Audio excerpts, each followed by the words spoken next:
across to my fellow Gambians.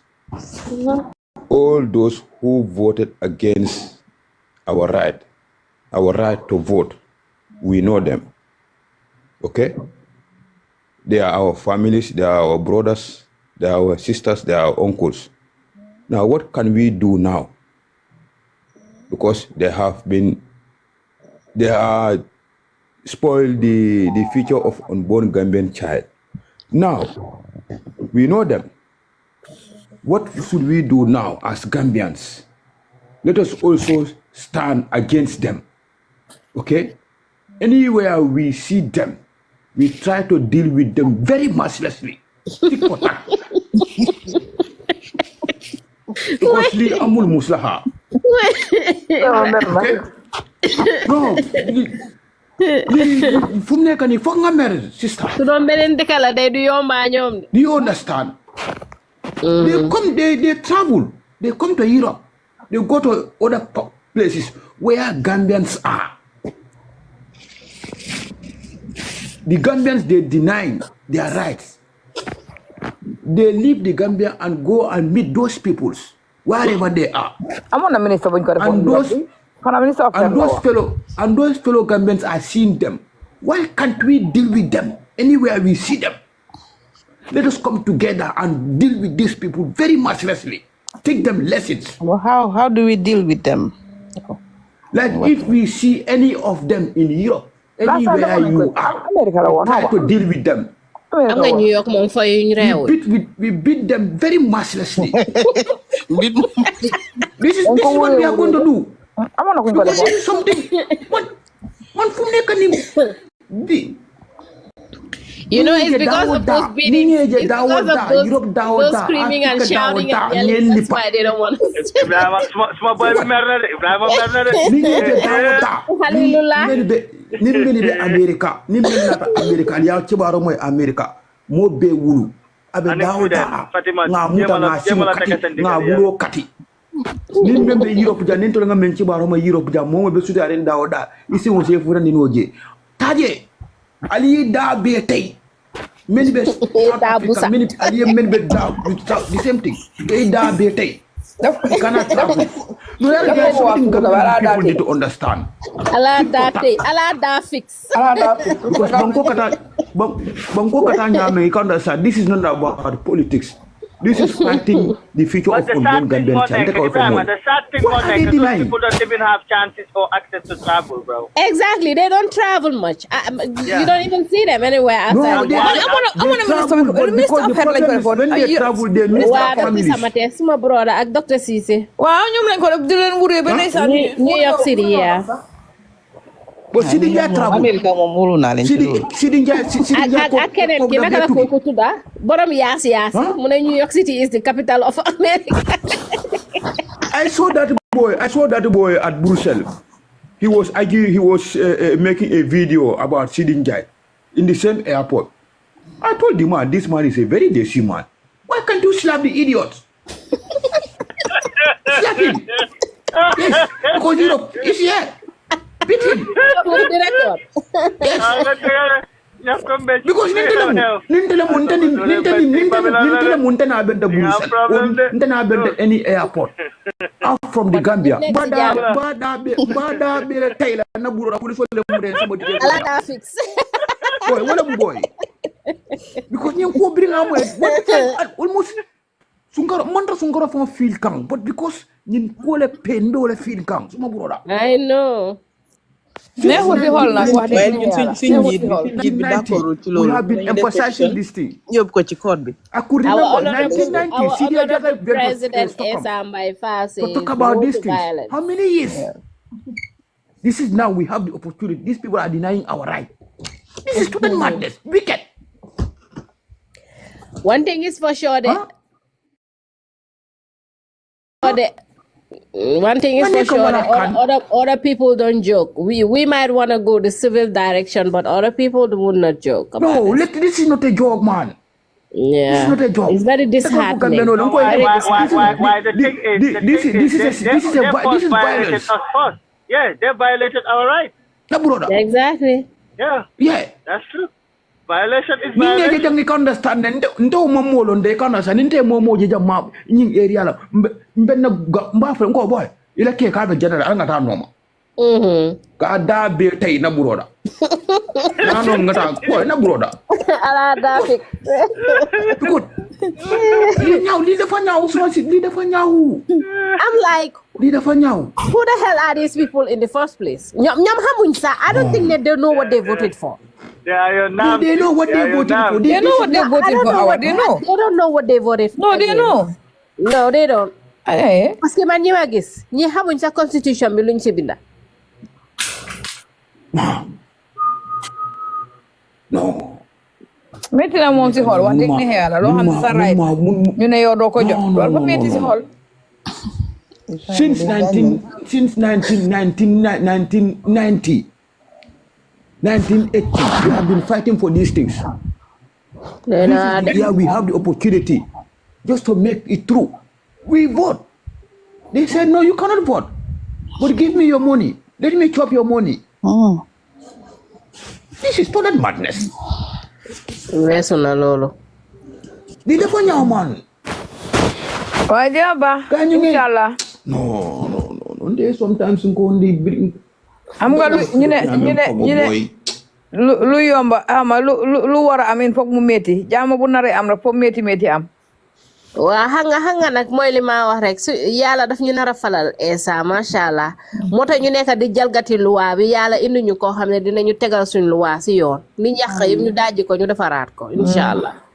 Yeah, I am soft young money ana dollars yi. Let me leave you people because this thing the way Gambia is going now sometimes it's not. Don't allow these people raise your blood pressure. Don't allow them. No. We lie. You have the option. Allah. It's been a long time, you know. Just sign the petition and circulate it. That's it. Yes. Sign the petition and circulate it. This is madness. It's total madness. When anytime Matthew gonna out, you know, covering when I see the outcome, I was like, what really happened in Gambia? I was not even so. I was just going around asking everyone. Bro, I'm sorry. So let me get Gambia, a lot of people are working in the government. They don't even you know what happened? No, like the problem is Phil. These people they are doing these things deliberately. They understand the constitution because if they don't understand the constitution, they will not sign for their allowances and their per diem and their salary. That is different. That is just one sheet of paper. The constitution is a whole. They know because they know where to get money. They know that. They know how to enrich themselves. Yeah, that's different. So let us feel the amul muslah. Li jiko wala kanla.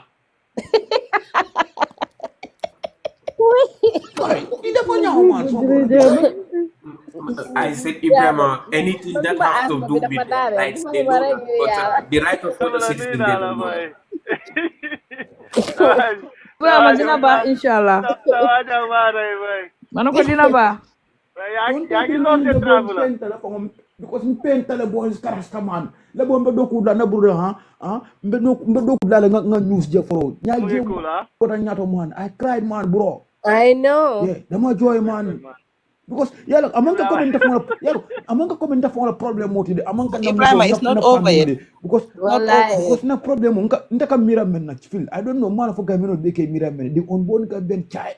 No, we will not get to that inshallah. Essa is gonna fix it.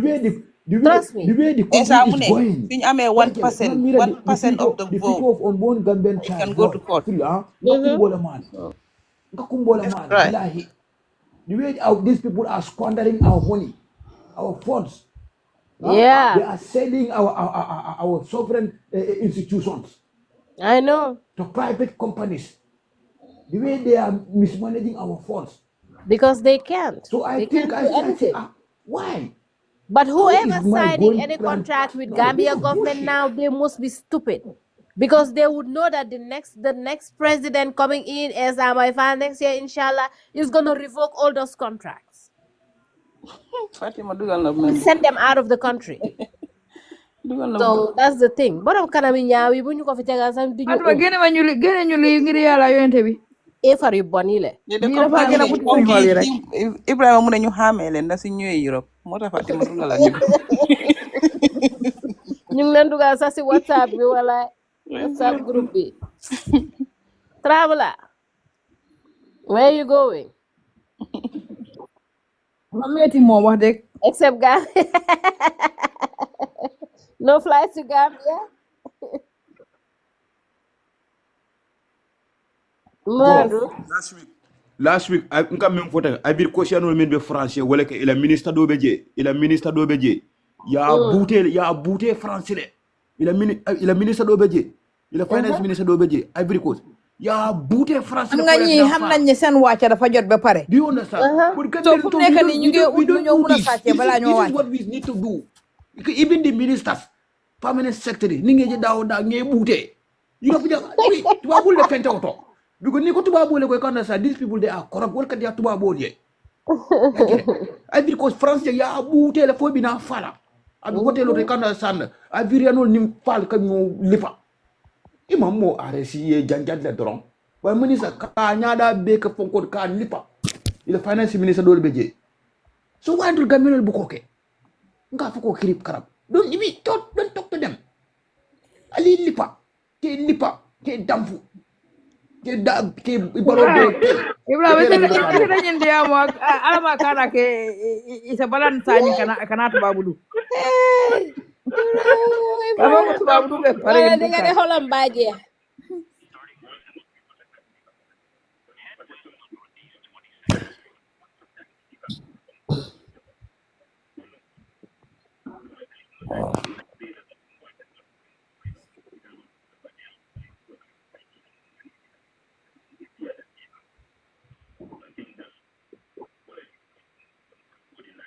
Diaspora voting man need any funds la man need funds la ko diteje am Gambian embassy council be dawda yes ye fonko sat tambaje e kan san passeport be momobul Gambia passeport be momobul e kan san o European passeport be momobul itam Gambian nationality you go there and register you vote ni Europe janne me kan san ni na Europe jan jube Gambia no share Italy ni ani Germany de e kan san okay ni ma ke Italy ya ke Germany mo ci travel no from Italy to We don't Germany even need a voter's card. All we need to do is we don't even need a voter's card. All we need is to register with the embassy and then go and vote. That's it. Yeah. We don't need a voter's card. What do we need a voter's card for? Voter's card for what? Exactly. What are you have doing your with voters card? passport, you have whatever, you just go and They register. They have a list. Yes. Yes. That's it. They cannot take the police station to all countries.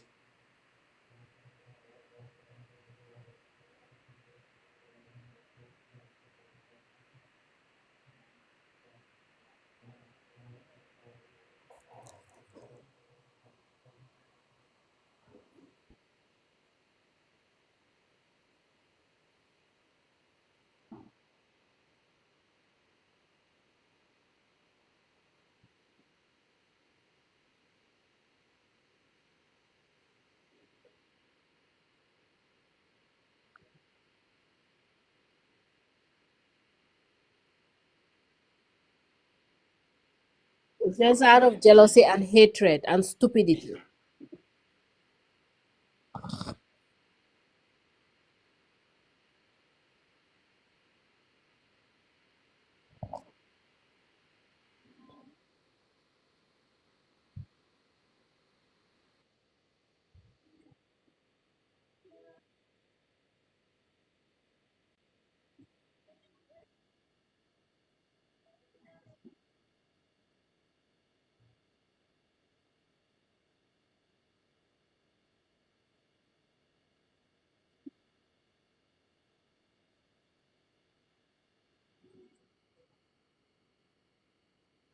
As if they have better rights than us. As if they have more rights than us. Are you kidding me?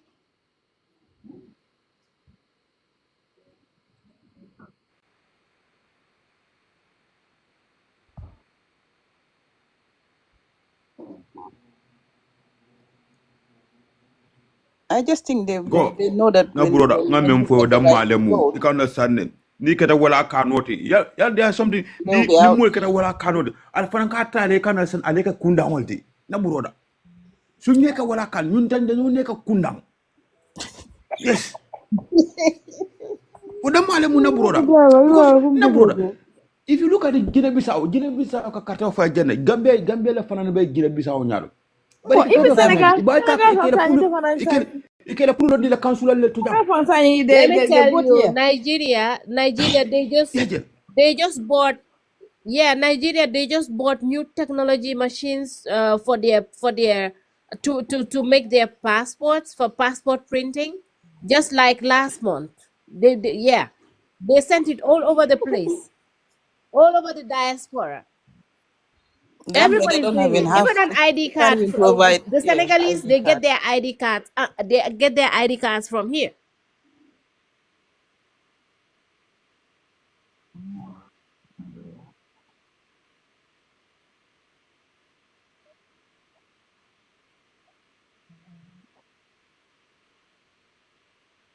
One time I watched Senegal, the customs officer, hanga immigration, dang you pass through immigration, but pare hanga ñom tam pour out halis tek nañ sen bena table behind immigration before you get to the belt to take your stuff.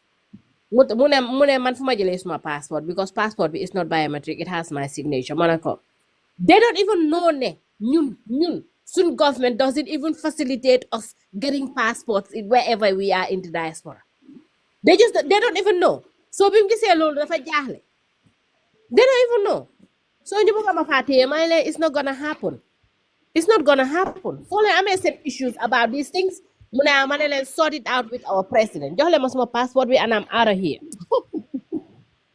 Yeah, that was like a couple of years ago.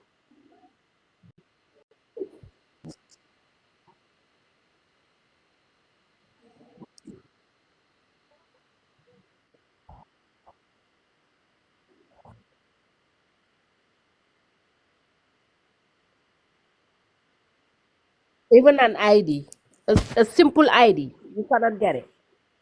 Simple ID. Our embassies.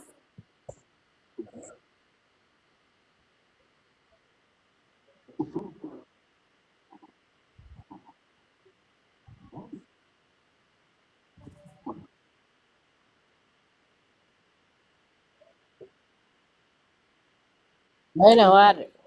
Doy na waar de.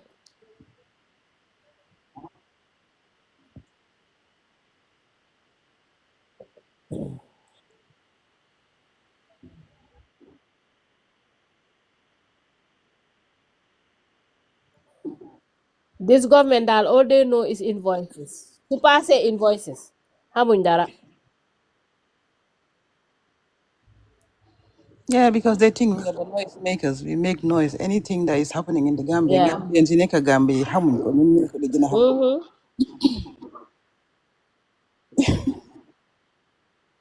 Parce que ñun bokkuñ ci mayonnaise bi di soo war nañoo mun a lifin. Ko bokkuñ ci mayonnaise bi di.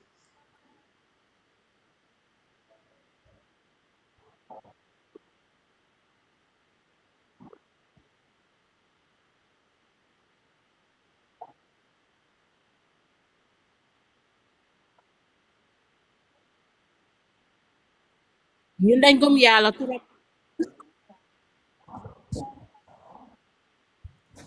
Dañ gëm yàlla trop. Go dugom yàlla Ni ma ko waxee. Waxee noonu rek.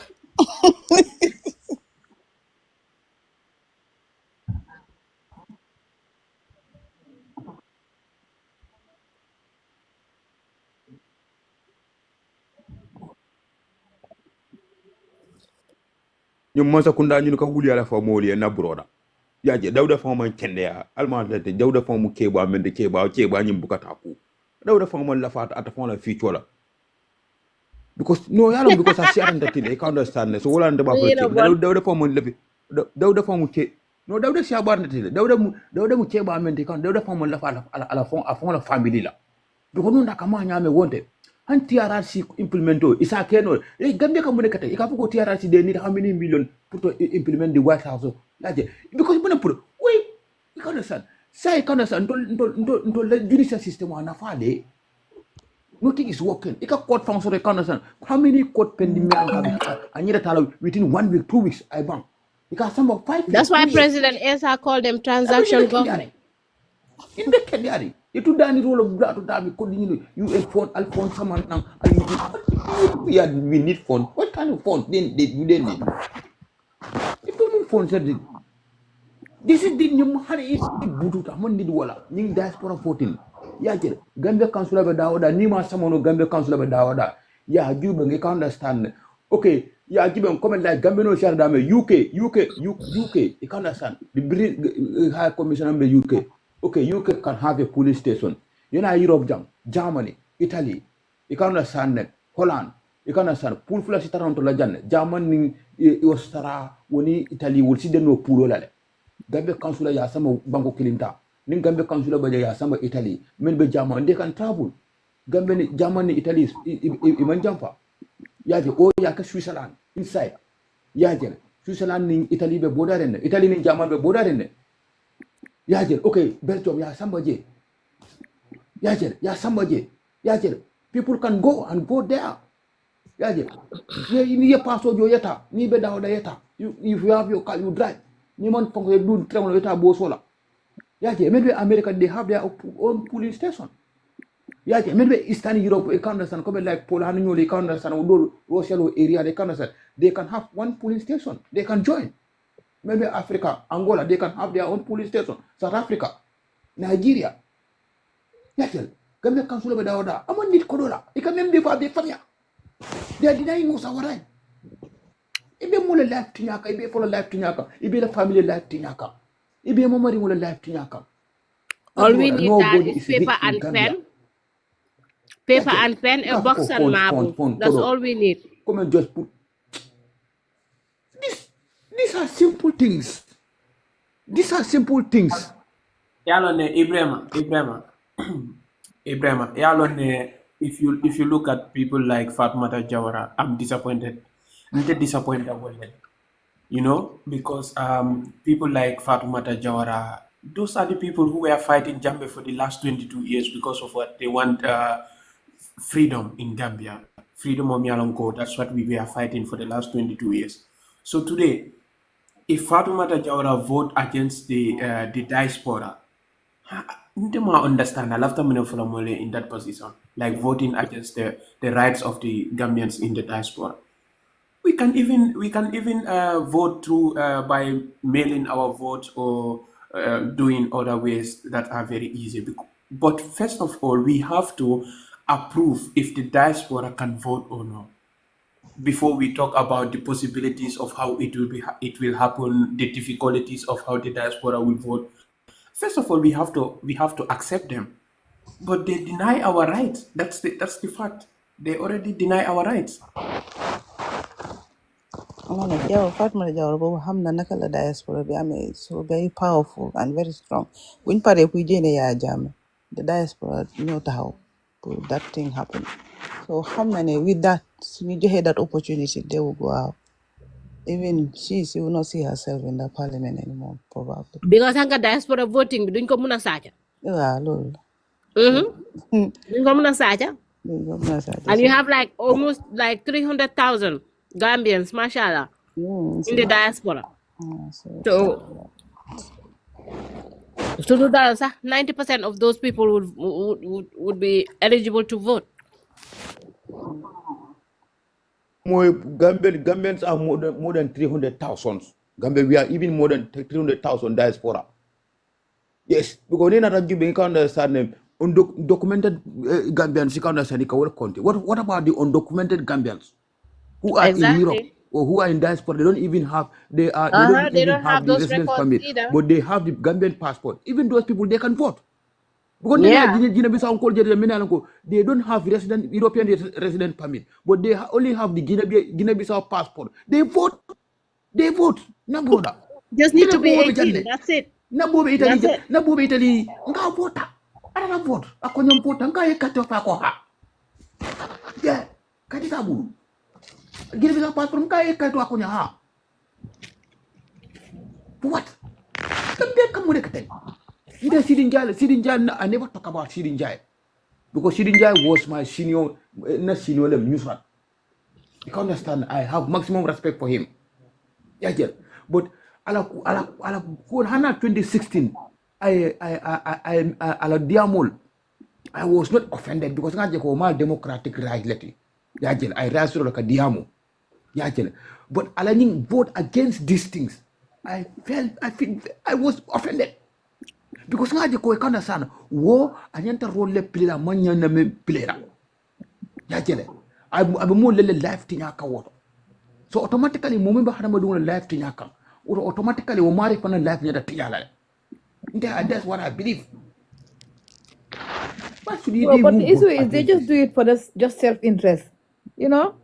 This is just about self-interest man lo la ko gisere because at the end of the day ñom xam nañ ñu fa nekk ñu di bekk ndari self-interest la rek ñoom li leen feebal la ñoo seetuñ li feebal lebe jokam yekel omo lebe jokam we are paying them, we give them everything. The car you are driving is our money, the air condition you are using, even the wife you marry is our money. It's their money, it's not our money. Ika musol men ñu na musol na contributed, it's our money. Ibrahima ko ila musol fa mu neti na musol meni fango nyini, it's our money, we give them money, we pay them. Na brother, yeah, the bride price is our money. The fish money is our money. MP jelle muso nyini, MP jelle sile kuino nyini. Fa amre bo muso soto dal. Minister jelle muso soto. Bira na taje. No, but na kodo ye muso nyini wala. Yeah. No, bro, those it's women true that they pay the bride price with our money. Most of the women they marry, those women are very expensive. Of course. Because those women, look, even their pedicure and their manicure, they can't afford it. When they were not in that position. You understand? No, Ibrahim America. Well, no, brother. Those women, I know, we can't understand it. Niman try opera to to sotonola. When you both be afford to marry those women, you can understand because we are paying them, we are giving them huge amount of money for them to give us the services that we need. So it's not the same. Harris Bowl League, you have running colleague. You make a banner, sir. Why Harris Bowl League? No, no, cost penny. Legend to Hola official yo moto yi nga am ñu la ko jox pour nga dawal ko isan official car wa official car da nga dem Gambia ay 10 o'clock 9 11 o'clock su nga gis official car ñu ngi park yo lo xamne after working hours da nga ko wara park what yeah official car Gambia personal la di yeah wallahi wa official car kay 5 o'clock war naa wàcc. officiel ka nga defee ko mu park place boo xam ne yow foofu yow officiel ka waru faa nekk ngay gis mu faa taxaw African president nga dee gis ñu nekk président ngay gis ñu def fresh di gën a young waaye toilet fii ne suñ prime minister bi is already grey. I know because they're working. All the stress of the country is on their head. Exactly. ñële nag ñun ñoo amee seen stress bi ñun ñoo ko enu. It's the other way around for us. Exactly. It's the other way around for us. All of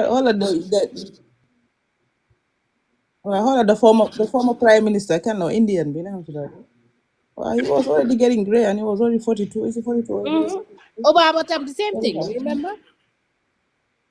Exactly, but that pressure, knowing that the British people are behind, looking for any.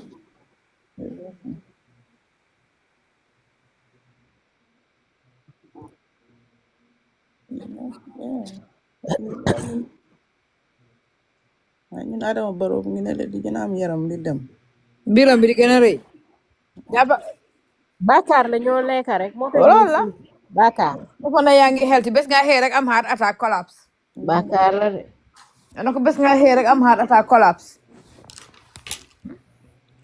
Yalla ndel quand même for Muslim ya African politics is very nasty, to be They are honest. talking about Muslim. They are not Muslims. They Yeah. are just Muslims by name. Do you understand? Ite be keno Muslim oti nyandi, you can understand. Ibe hakodo mola. Do you understand?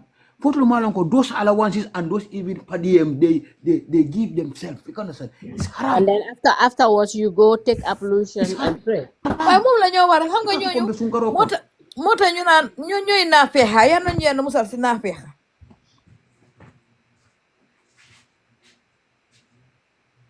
Definitely.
Métti na de.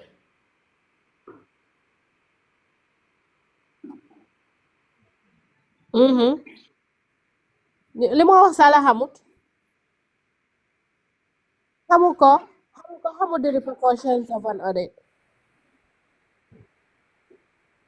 Adama Barrow I don't think sometimes we understand what is coming out No, of his he mouth. doesn't, and I don't think I don't even think he watches his videos after his speeches or whatever events. He doesn't. Just They put mo ko dey seetaanaat after everything you play ko ko.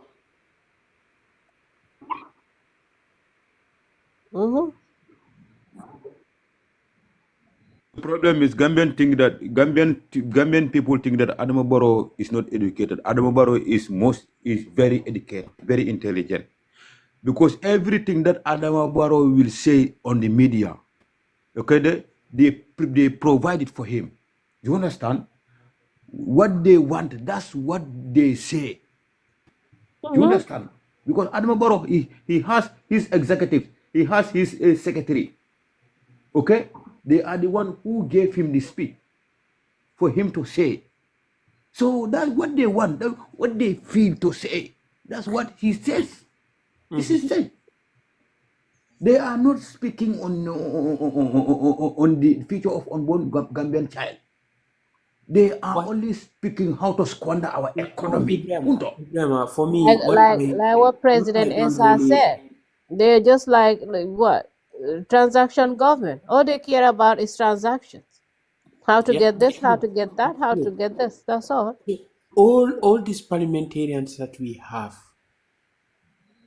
I don't understand. These people, did they get into that office through their qualification, or it's just like some random people in the cities or in the village, people come and then... Luñ dee def mooy kii suma mag la kii suma doomi mag la kii suma xarit la xam naa brodaam noonu lañ dee sélectionné seen pali. Yeah, they don't take it seriously, one, and they always vote for the person that belongs to their party of choice.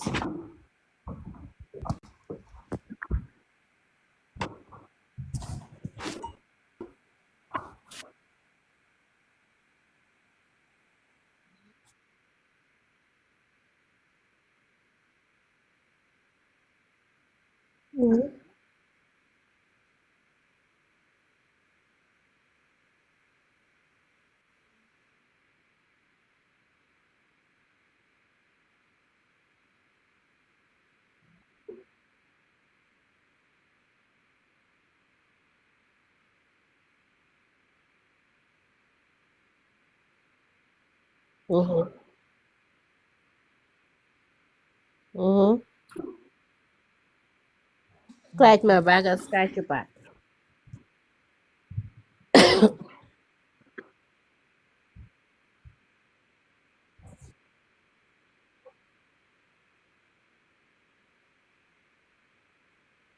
Man ma ko gisee dama ree ba daan. Oh, yeah, exactly, And then you are exactly. paid, and then you How are long paid did with he stay in the with that bathroom? contact hours. How No, long the did he problem is, stay in the see, bathroom? there's something Gambian people need to understand. They are paid with contact hours. Do you understand?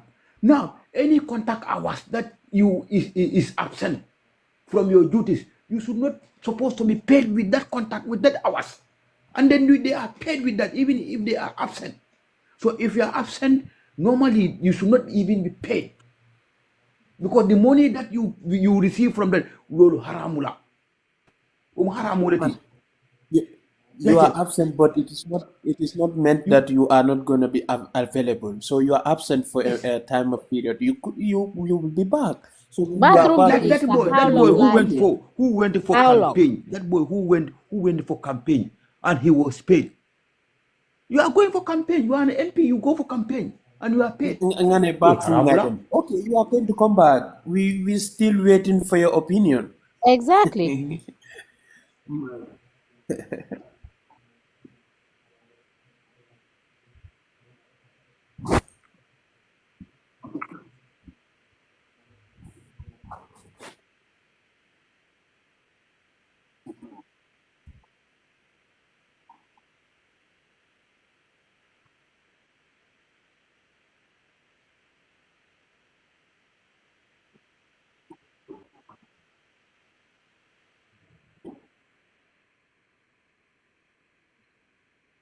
Lola Lawani, a parliament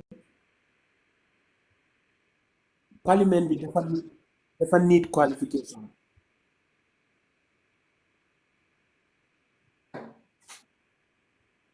The problem with this politic of Ndelo Njukal should be stopped.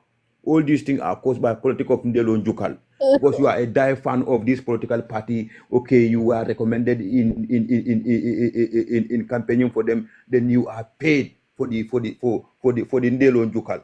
Do you understand? But not for the qualities. Gambian people need to go for qualities, not for quantity. Quality is more better than quantity.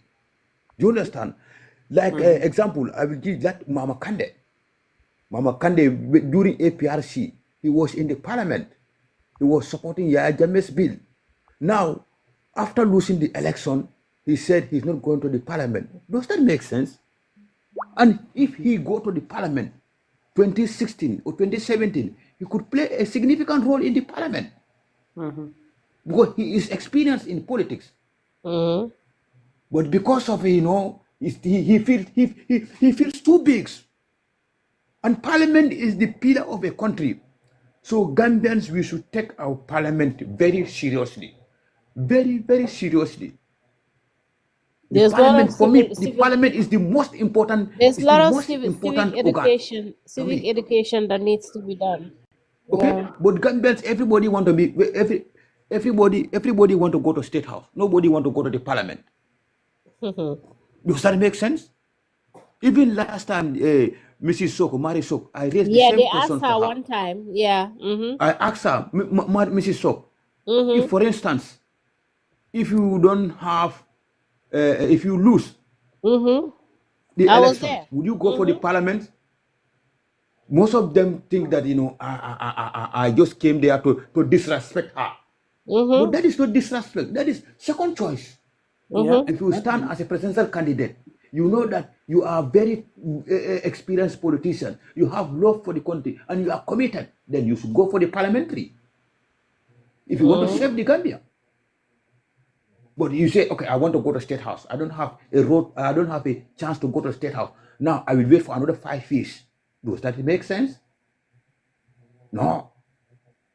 So we need to have competent, experienced, committed people in the parliament whom will know that if they bring any bill, they will look at the bill and scrutinize chapter by chapter, word by word. Okay? And look at it properly. before passing any bill. So this is what we need as Gambians. If we have a very good parliament, we don't even need to go to the to go for election just to kick the president. The parliament can even kick out the president. Yeah. If we have good people who are committed, who are ready to sacrifice. Yeah. Don't need to wala mana brother. They can just impeach him. Yeah, what you are saying. Let us forget about money. Ibrahima, what you are Let's saying forget about money. is the truth. Let's about money is just paper. Let's forget about paper. The And problem, stop about political in fundelo Gambia jukan.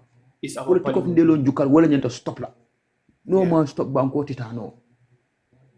No, that's true. Ibrahima, that's true. Kana jibantani nyine party killing, tani nyimatra party killing. Do you understand? Yeah. Almo jube me understand me alonko are competent. Let them go. It is political nyaton court, he understand. He lose the presidential, go for the parliament. But the Gambia political party nyaton ka jelle kalo parliamentary election ola. Na lose the election ola. Halifa Saleh and Sidia Jara. And Mr. Dabo, he could even go for the parliament. Nga for jan mol ka ko ha tenin ko no. Mr. Useni Dabo 2021 would now lose the election ola. Anyanta kalo deputy halal. I thought parliament kono. Yachele. If we have people like these peoples, because deputy mu cheba adulati, cheba le nyata kata deputy dulato. But not these small boys, you can understand dogs, you can understand, you know. Yachele. So until the parliament go juma soro je many mu cheba. We need matured and experienced and legally minded people.